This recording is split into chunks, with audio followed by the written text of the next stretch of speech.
Hello, welcome. Thank you for being so punctual.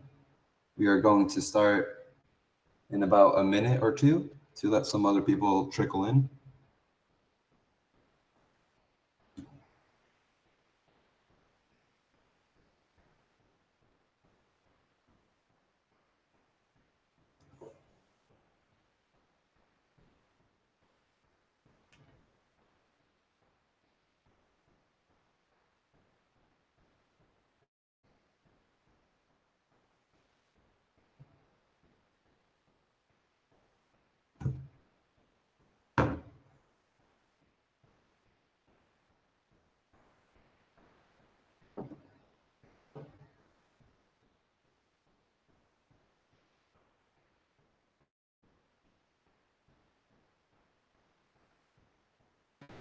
All right, welcome to our workshop today regarding ratios, fractions, and decimals, as well as mixtures.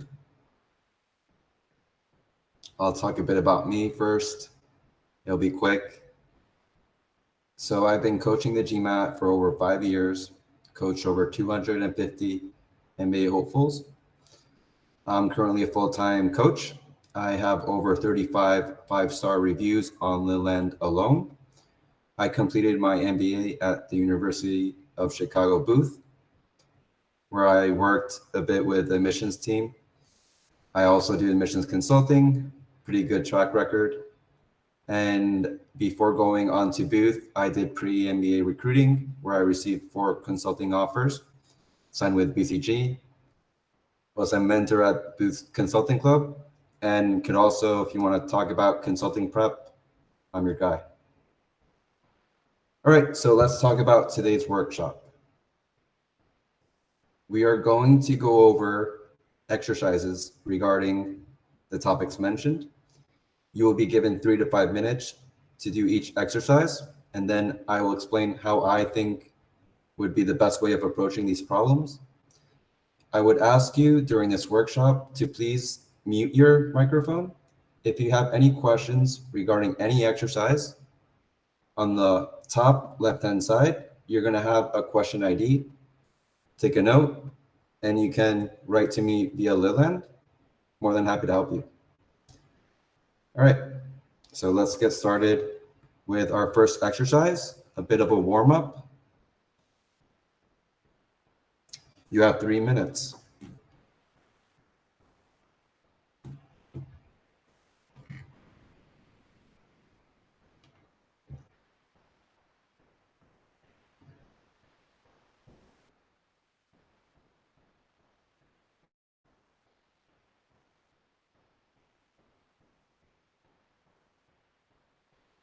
Wait, I don't know if I can see your screen.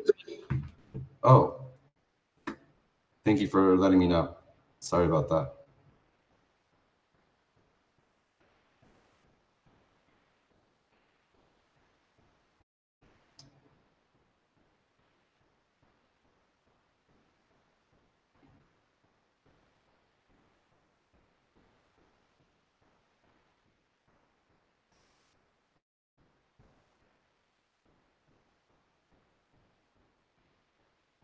One second, I apologize for this technical hiccup.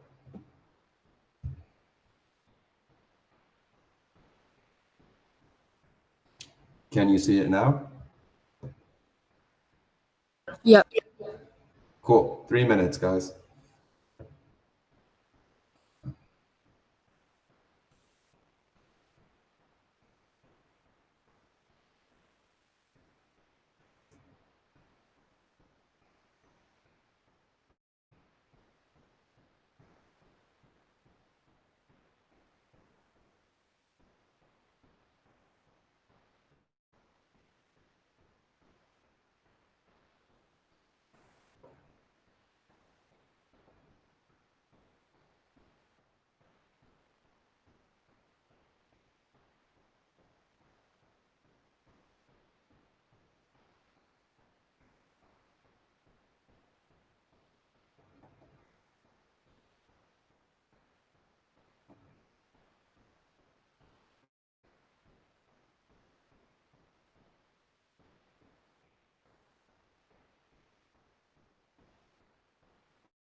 Okay, time is up. Hopefully you got a chance to finish the exercise. If not, attempting it is perfectly fine.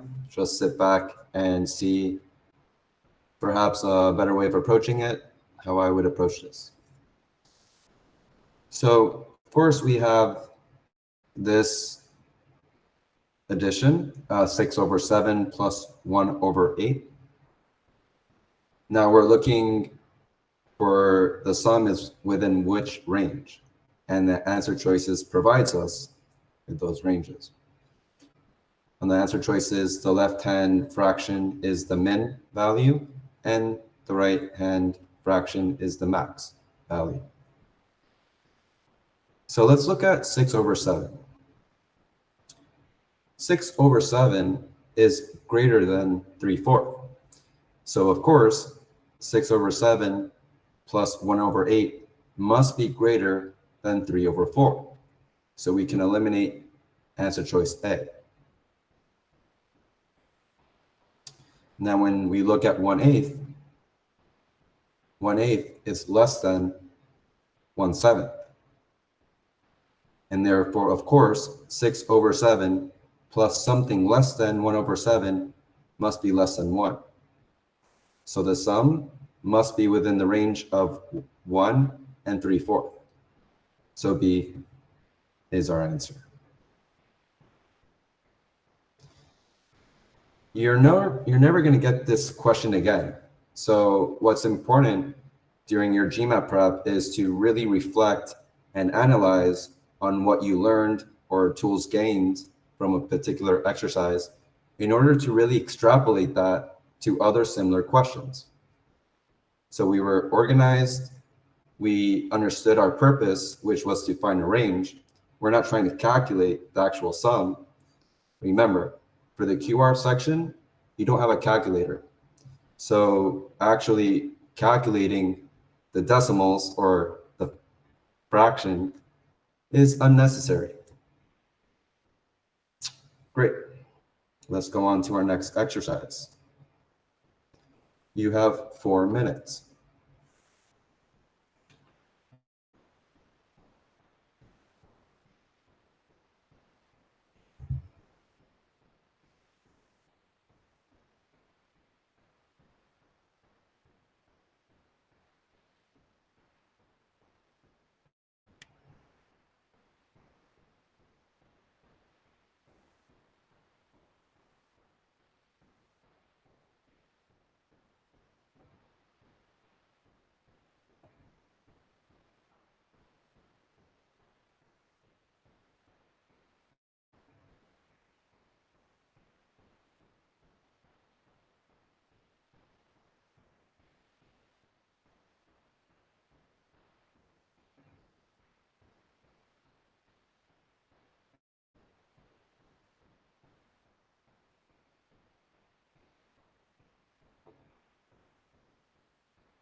Okay, time is up.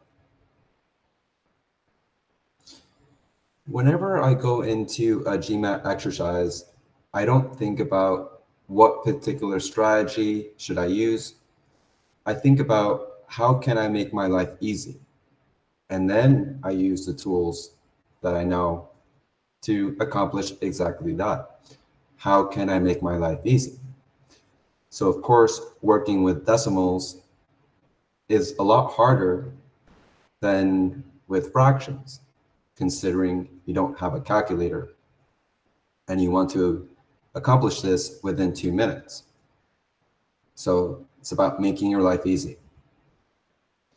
This is the fraction we have. And let's break down the complex into simpler, more manageable pieces. So let's focus on the first term we see, 0.375. Well, this is 3 times 0.125. And this is good to realize because 0.125 in essence is 1/2 of 0.25, which we all know is 1/4. So essentially, this decimal is 3 times 1/2 times 1/4. We have 3 times 1/8, which gives us 3/8. Now, 0.667 is essentially 2 times 0.3333, or 2 times 1/3. So we have 2/3, approximately.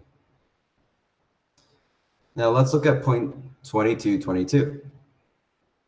This is 2 times 0.1111. Now 0.1111 is 1/3 of 0.333. And we know that is 1/3. So we have 2 times 1/3 of 1/3, or 1/9. So 0.2222 is 2/9. Great.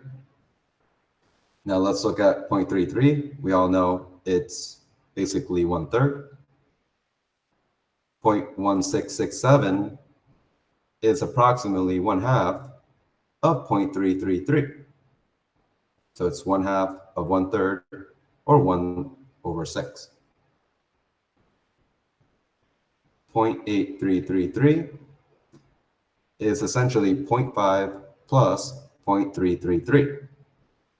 What we're doing is we're breaking it into simpler parts because we know the fraction expression of this decimal and the fraction expression of this decimal. We have 1/2 plus 1/3, which is 3/6 plus 2/6, or 5/6. So we were able to put very complex decimals into more manageable fractions. And now without a calculator, we can do the operation in a much more easy fashion. So on top, we can basically join it. And we have 3 times 2 times 2 over 8 times 3 times 9 divided by 5 over 3 times 6 times 6. So let's look at the top part, the numerator. We have 3 times 2 times 2 divided by 8 times 3 times 9. And this is when you can really see why working with fractions is a lot easier than with decimals, because we can cancel out. So we cancel out the 2 and 2 on top. With the 8, we're left with a 2 on bottom. We have a 3 on top, and on bottom we cancel them out. And we're left with 1 over 2 times 9. On the bottom, we can't cancel out anything. But we can visualize this in an easier fashion. We can pass this multiplying by flipping the fraction. And we can do the same process once again.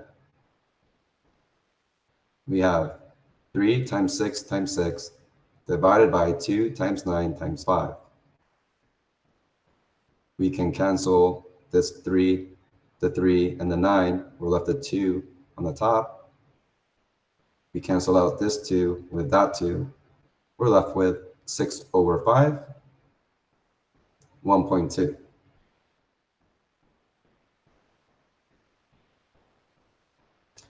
Once again, you'll never receive this exercise again. So what's important is not getting this question right or wrong. It's what you learn from it. So essentially, we're taking the complex into more manageable, simple parts. We want to translate decimals into fractions because it's easier to work with when we don't have a calculator. And it's really important to be organized. Now, those tools and skills you can extrapolate to potential GMAT exercises you get on the actual test. Great. Let's go on to our next exercise. You have 5 minutes.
Okay, time is up.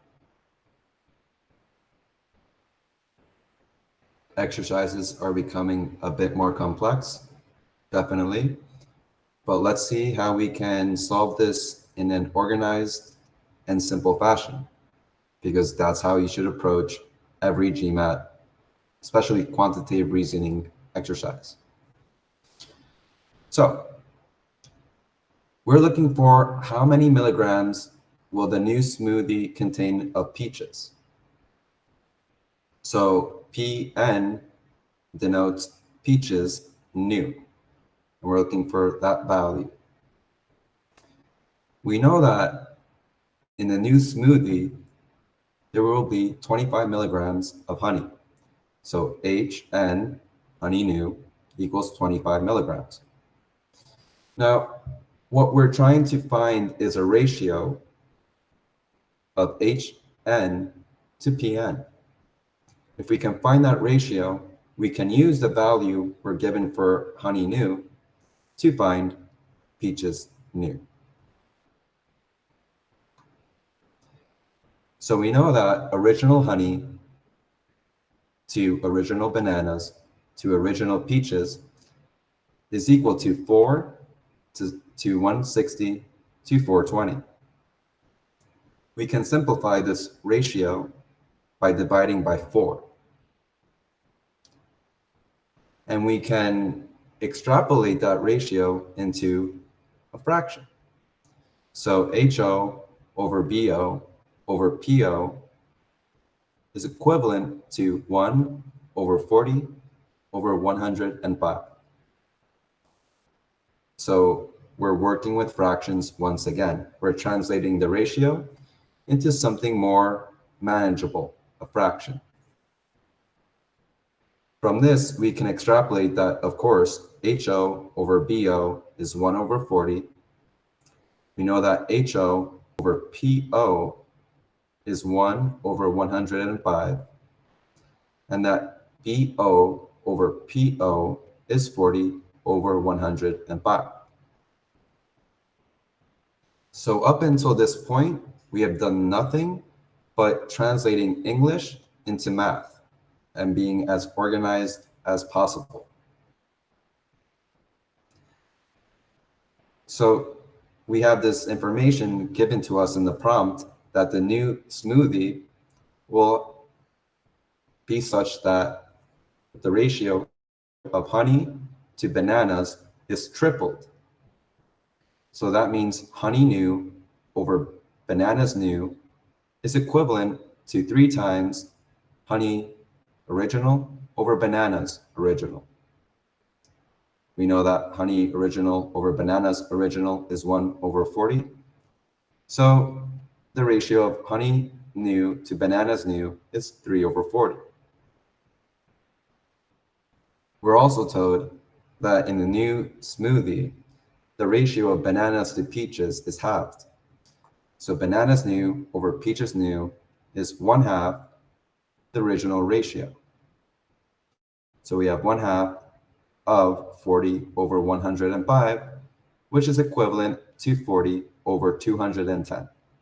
Now, I'm not going to simplify this fraction because we're going to be able to create a new ratio such as this one, honey new over bananas new over peaches new, because in both fractions, you see that bananas new has a value of 40. So the proportions will be respected. So honey new over bananas new over peaches new is equivalent to 3 over 40 over 210. And now we can extract the fraction honey new over peaches new, which is 3 over 210, or 1 over 70. Great. So we have the piece of information we were looking for to answer the question. So we know that honey new is 1 over 70 peaches new. So we know honey new times 70 is peaches new. We know that honey new is 25 milligrams, and therefore 25 milligrams times 70 is equivalent to peaches new. Therefore, peaches new is 1,750 milligrams. And that is our answer. So what's really important to gain from this question is if you're organized, if you take the time to write out what's occurring within the prompt, you can solve most QR exercises in a very easy fashion. When it comes to QR, there's not a huge curriculum that you have to learn. It's very limited, and the level of difficulty in terms of math is not that high. So you can use these tools to solve easy, medium, and hard ratio questions. Cool. Let's go on to our next exercise. You have 5.5 minutes.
All right, time is up. Yes, I do realize that it can seem like a very complex exercise, but would you believe me if I told you we can solve this in a non-complex fashion? Yeah, we can. And I promise you it's not any cool math trick. There are concepts that you probably already know. It's just applying it to this exercise. So put your pens down. Let's see how we can approach this. All right, so we're being asked, how many members does Gary supervise? So G for Gary equals what? Now, we know the total 640 members is equivalent to J for Josh plus H for Hikaru plus M for Magnus and G for Gary. Therefore, Gary must equal the total 640 minus J plus H plus M, the others. Right, so let's work with what we know. We know that Josh supervises 3/5 the amount supervised by all the other leaders summed up. So Josh is equivalent to 3/5 times others. The others is essentially M plus H plus G, the other three leaders. So we know that J is 3 parts, the others 5 parts, and therefore the total parts is equal to J parts plus the other parts. So we have 3 parts plus 5 parts, or 8 parts. So therefore, Josh supervises 3/8 the total number of members, right? So we're just writing out what we know from the prompt. Let's repeat this process for the other leaders. So Magnus supervises 5/11 the others. The others for Magnus would be J plus H plus G. So M, 5 parts. The others, 11 parts. So the total amount of parts is essentially 16 parts. So Magnus supervises 5/16, the total amount of club members. Let's go on to Hikaru. H supervises 3/29 the other leaders. So H, 3 parts, the others 29 parts, and therefore the total amount of parts is 32. So Hikaru supervises 3/32 the total amount of club members. So it's very difficult to calculate the finite value for J supervising, but if you put J in terms of the total, then it becomes a lot easier. All right, so essentially what we want to achieve is the value for Gary, G. So we can sum up how much J, H, and M supervises in relation to the total, and we'll be able to calculate G. So the others in relation to the total supervises 25/32 the total. Gary, of course, is the total minus the amount supervised by the others. So we have the total minus 25/32, the total. Gary supervises 7/32, the total amount of members. Total amount of members is 640. We don't have a calculator, so let's make our lives easy. We know that the answer choices only provides integers, so we know 640 must be a multiple of 32. And indeed, it's 20 times 32. Cancel out the 32. 20 times 7. Gary supervises 140 members. Great. So we did not do complex math. We were just organized. We translated English into math. We were very deliberate about how we approached the problem by looking at J, then M, then H, connecting the dots, repeating the same process, getting to what G is.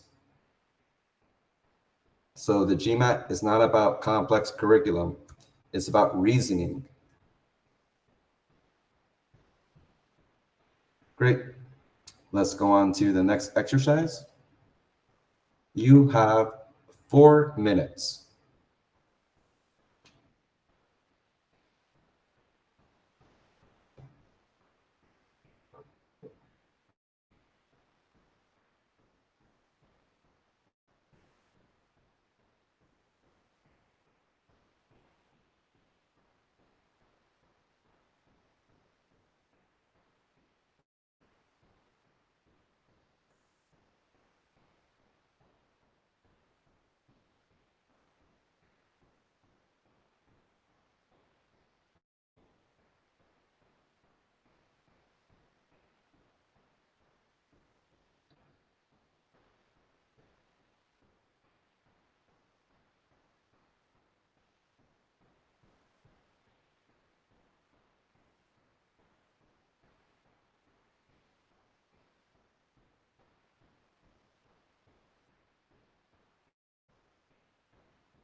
Okay, time is up.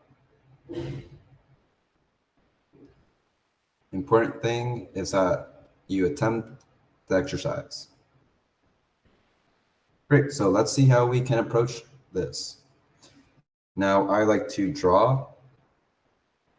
I really believe being as visual as possible when approaching QR exercises will significantly improve your efficiency and the probability of getting the exercise correct. So this is a stick. On one extreme, I have the 1/4. On the other extreme, I have 11/12. Three fractions are inserted between these two extremes. We are told that the distance between any two consecutive fractions is the same. We can represent this distance with k.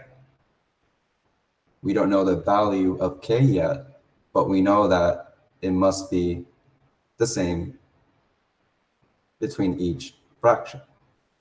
Now, this is the most difficult part of the exercise, not math, not anything else, just realizing of a convenient way of expressing English into math. So between these two extremes, the 1/4 and 11/12, we have a distance of 4k. So we know 11/12 minus 1/4 is equivalent to 4k. We have 8/12 is equal to 4k, and therefore k is equal to 2/12. So this fraction is essentially 1/4 plus k, and we have 5/12. We repeat the process, 7/12, 9/12, and now we have the five fractions neatly expressed. What is the sum of the five fractions? 1/4 is 3/12. The other fractions are all with the same denominator. So we have 3 plus 5 plus 7 plus 9 plus 11/12, which gives us our answer, 35/12. What I want to highlight is if you look at our screen, the math is not difficult. If you were to approach this thinking quant reasoning is math, that this is a math section, then you would think this would be an easy question. But it's not an easy question. It requires you to reason using simple math concepts. So the hard part is not the execution of the math, it is thinking, what math do I have to do? Great. Let's go on to our next exercise. You have 4.5 minutes. Yeah.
All right, time is up. I'm going to show you all a cool way of solving mixture exercises that are similar to that. So know that this allegation method that I'm going to show you is useful in certain mixture exercises, not all. So you don't go into a mixture exercise thinking I should apply this particular framework or strategy. You go in thinking, how can I make my life easy? Now we can make our lives easy to answer this question by applying the allegation method. I'm going to illustrate the allegation method with a simple exercise. So on the right-hand side, take a moment to read it.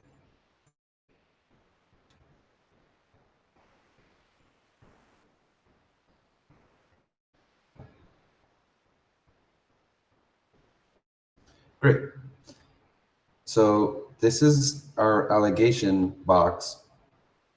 We're going to list the components, marble A and marble B.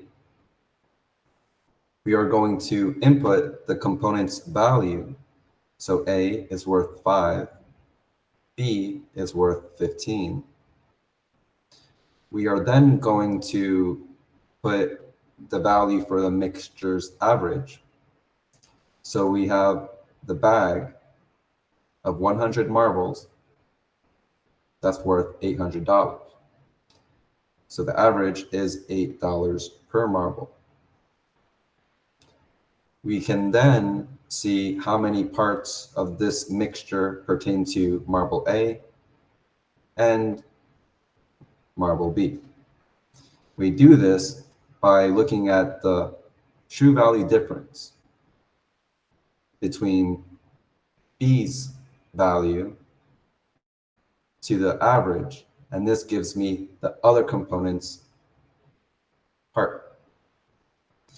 So to calculate A's part within this mixture, we would find the true value distance between B's value, the average value. Now we're going to do the same process for B's part. So we have 5 for A, which is a true value difference of 3 to the average. So B has 3 parts.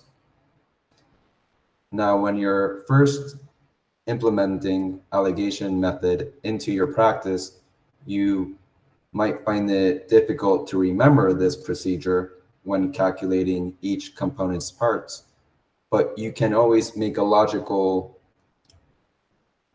step after calculating the parts. For instance, A's value is closer to the average than B's value, and therefore A, of course, should be more prevalent in the mixture than B.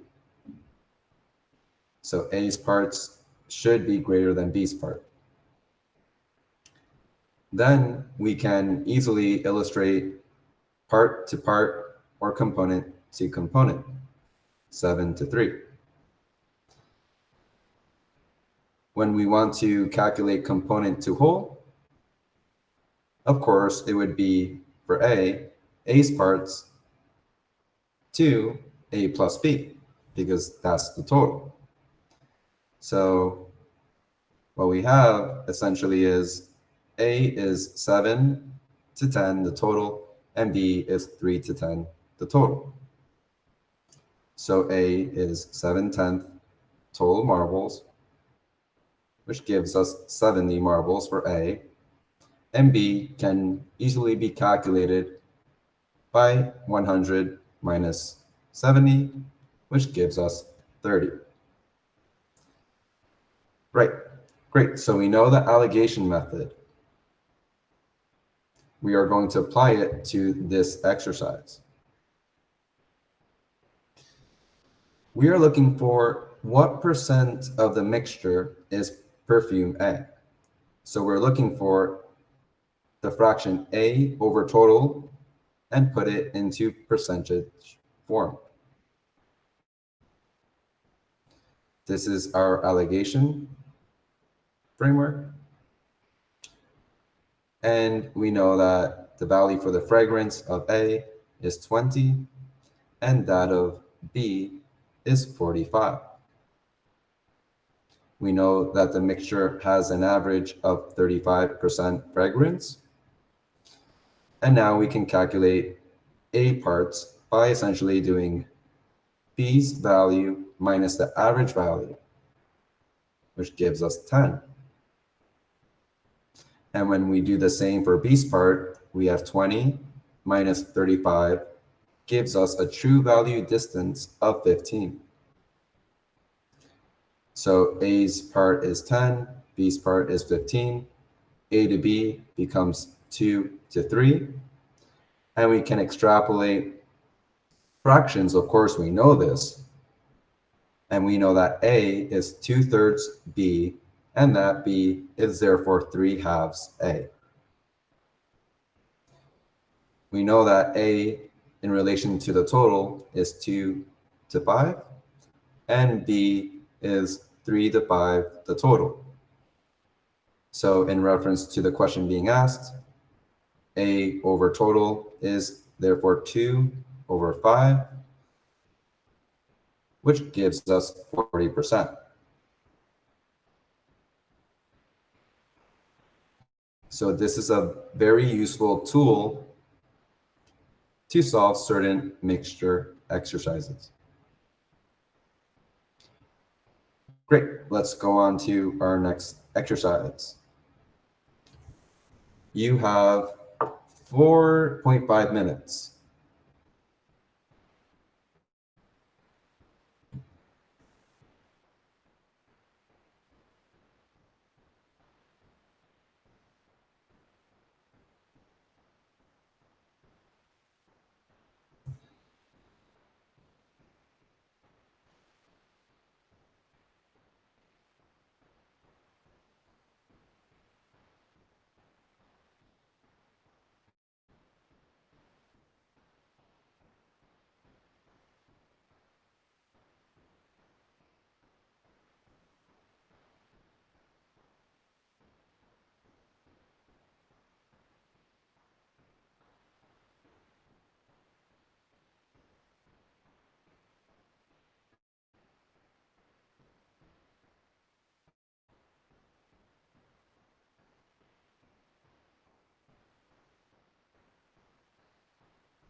All right, time is up. I hope you all were able to apply the allegation method to this exercise. Can definitely make your lives easy. All right, so of course, we're looking for approximately how many grams of Y are in the mixture. So Y grams equals what? Allegation box. We care about our ingredients, the values of carbs, percentage-wise for each ingredient, the average carbs for the mixture, but as a proportion of the mixture in percentage terms. I can then calculate X and Y parts. Then, of course, visualize X to Y, and therefore X to the whole and Y to the whole. Great. So we have two ingredients, X and Y. We know that for X, we have 15% carbohydrates. For Y, we have 35% carbohydrates. Now, we want to calculate what percentage of the smoothie is carbohydrates. So we have carbs over total, which is equal to 99 over 450. Now let's take advantage of the fact that the GMAT is essentially allowing us to round in an intelligent fashion. What I mean by intelligent fashion is that you can round when it doesn't influence the value too significantly. So of course, when we round 99 over 450 to 100 over 450, we're not significantly changing that value. Now we have carbs over total is 10 over 45. Now we know that 10 over 45 is less than 1/4, yet greater than 1/5. And these two fractions are pretty simple when we want to express it as percentages. So 1/4 is 25%, 1/5 is 20%, and this is exactly the midpoint. 10 over 45 is 1 over 4.5, and therefore we have approximately 22%. So the carb percentage for the smoothie is 22. And now we can calculate X and Y parts. So when calculating X parts, we have Y's value of 35 minus 22 gives me 13. And when calculating Y's parts, we have X's value of 15 minus 22, true value of 7. Therefore, X to Y becomes 13 to 7. We can extrapolate and visualize that X equals 13 over 7Y, and that Y equals 7 over 13X.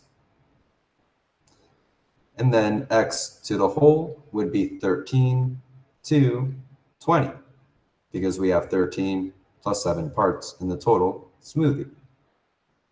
Likewise, Y to the whole would be 7 to 20. So X is 13 over 20 the whole, and Y is 7 over 20 the whole. So going back to our main question, how many grams of Y are in the mixture? Y grams equals 7 over 20 the total, or 35 over 100. We know the total is 450.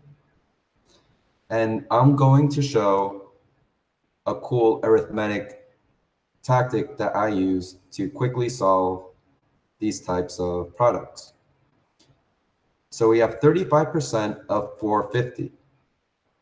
We know that 10% is 45, and therefore 5% is essentially half of 10%, and therefore 45 divided by 2, or 22.5. We know that 30% is 10% times 3, or 45 times 3, which is 135. 35% is 5% plus 30%, therefore 35% is 22.5 plus 135. 35% is 157.5, and that is our answer. That is how many grams of Y we have in my smoothie. All right, so let's take a 5-minute break. It's been fun. If you're finding this workshop useful, when you leave the workshop, we're not finished yet, but when you do leave, you will be prompted to leave us thumbs up, 5-star, would appreciate it. That would motivate me to create more of these great workshops for y'all. See you in 5 minutes.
All right, let's start getting back into the game, back to this awesome workshop. Let's continue doing this extremely fun QR practice. Props to everyone here on a Saturday. You could be doing many other, perhaps funner things, but you're here doing quant reasoning with me. Definitely appreciate it. And good job. Continue studying hard. All right, let's go on to our next exercise. You have 5 minutes.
All right, time is up.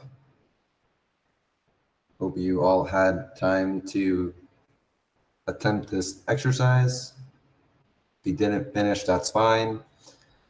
Of course, you should go into this exercise asking yourself, how can I make my life easy? In this particular mixture exercise, allegation method isn't that useful.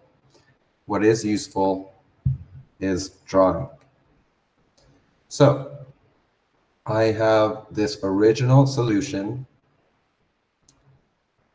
and a new solution. The original solution is 120 liters. It is composed of 1/3 acid and 2/3 water. And then some amount that we don't know of pure acid must be added, and that will create a new solution. And that new solution, of course, will have 40% acid. Now let's just do some math. We know that acid is 1/3 of the original solution. Acid is 40. Water is therefore 80. In the new solution, we have 2/5 acid. That is 40%. And therefore 3/5 must be water. We're just drawing out what we are given by the prompt and doing some simple mathematical operations. Now, for the new acid, it is essentially the original amount of acid plus an amount we're trying to figure out. We can call this value x. So the answer choices represent x, an extremely useful tool when approaching QR on the GMAT, assigning a variable for the answer choices. So the new acid is original acid plus x, and therefore the new solution is 120 liters plus x. We know that the original acid is 40, so we have 40 plus x.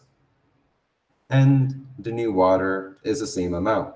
No water is added.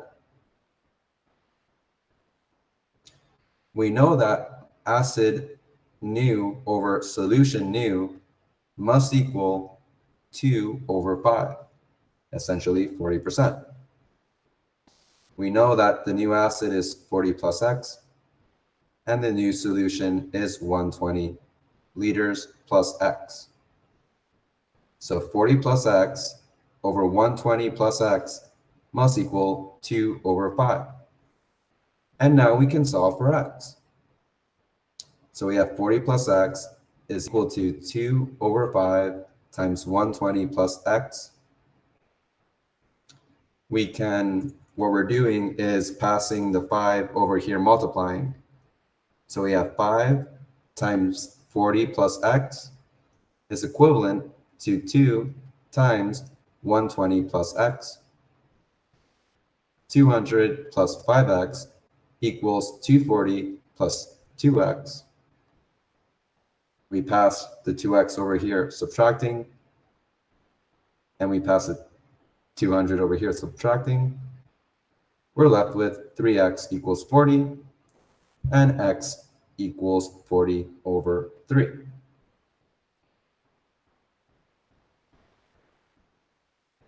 Now, if you ask me, is this the quickest, fastest, most direct way to solve this question?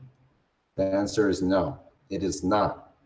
But my job and my purpose as a GMAT coach, my philosophy isn't to teach you the quickest, most direct way to approach this particular exercise. I want to teach you ways of approaching QR that can be extrapolated to potential questions you actually get on the GMAT. I don't really care if you got this right or wrong. What I care about is what you learn from this exercise, because what really matters is what you get right and what you get wrong on the actual GMAT.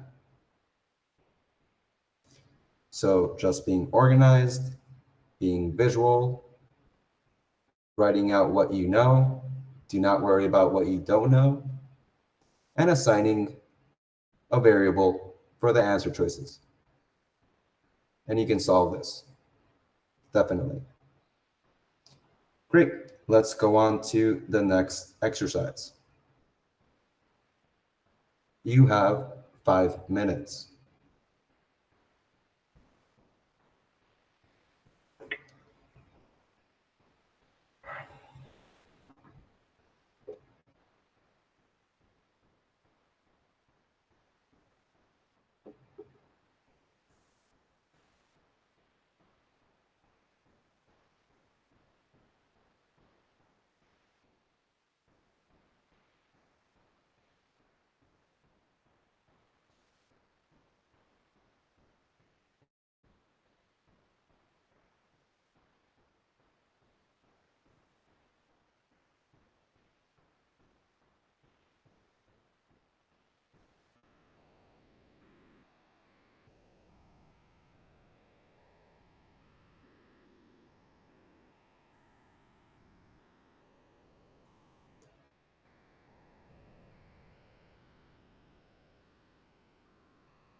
All right, time is up. I've had raspberry. I don't know if I'm pronouncing it correctly. Raspberry. It's pretty good. Good source of vitamin C, even though it's not lemonade. All right, so let's see how much it costs me to produce a liter of this economical raspberry aid. Of course, we are going to draw. Now we have an original mixture, the traditional raspberry aid, and we have a new economical raspberry aid. Now, I am using the same amount of raspberries by increasing the amount of water, but I want to maintain 1 liter and 1 liter. So the best way to approach this is to think about not a liter, but my total production. So let's say I produce a total of 10 liters of the original mixture, traditional raspberry aid. We have equal parts. That's what we are told. So we know that 1/2 and 1/2 of this liter would be raspberry and water. Right? Great. So I know I have 0.5 liters of raspberry and 0.5 liters of water in the traditional raspberry aid. Now, we're not going to assign a value for the new mixture or the economical raspberry aid because that value will be determined by the mathematical operations we have to perform right now. So we know for the new raspberry, it would essentially be the same amount of raspberries because we do not alter that amount. So we have 5 liters. Now, when we look at water for the economical mixture, we have twice the original amount of water. So we have 2 times 5 liters, which gives us 10 liters. So we can say that we are producing 15 liters of the new economical raspberry aid using only 5 liters of raspberries and 10 liters of water. And therefore, 1/3 of the new mixture is raspberry and 2/3 of the new mixture is water. So in 1 liter, we have 0.33 liters of raspberry and 0.66 liters of water. Great, now what do we do? Well, we know that water is free. It is stated within the prompt. What costs money is the raspberries. So we want to see how much less raspberries I use in proportion to the original amount of raspberries used. Let's do this. So from raspberries original to new raspberries, we have 0.5 liters to 0.33 liters. Now, a percentage change is essentially an original state in comparison to a new state in proportion to the original state. So what we have is R original minus R new divided by R original. Essentially 0.5 minus 0.33 over 0.5, which gives us a decrease of 0.17 liters, which is essentially 1/3 less. So I'm using 1/3 less raspberries in the new mixture, which is a decrease of 33%. And now the same logic goes to the cost, because once again, the only thing that's basically representing my cost are the raspberries.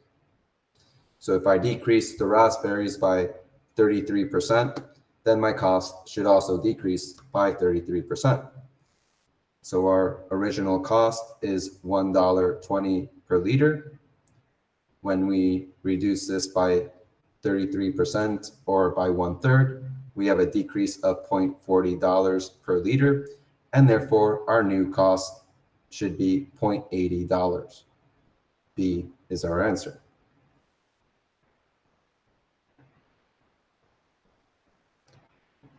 So this goes to show that the math isn't difficult. It is thinking about what math I have to do. Great. Let's go on to our next exercise. We are close to finishing. So actually, we're not going to do a next exercise. I apologize. Fortunately, we have to wrap this up.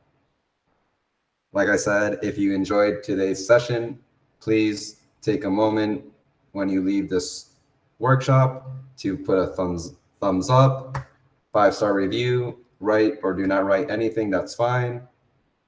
You'll be motivating me to create more workshops. I really appreciate it. Thanks for coming.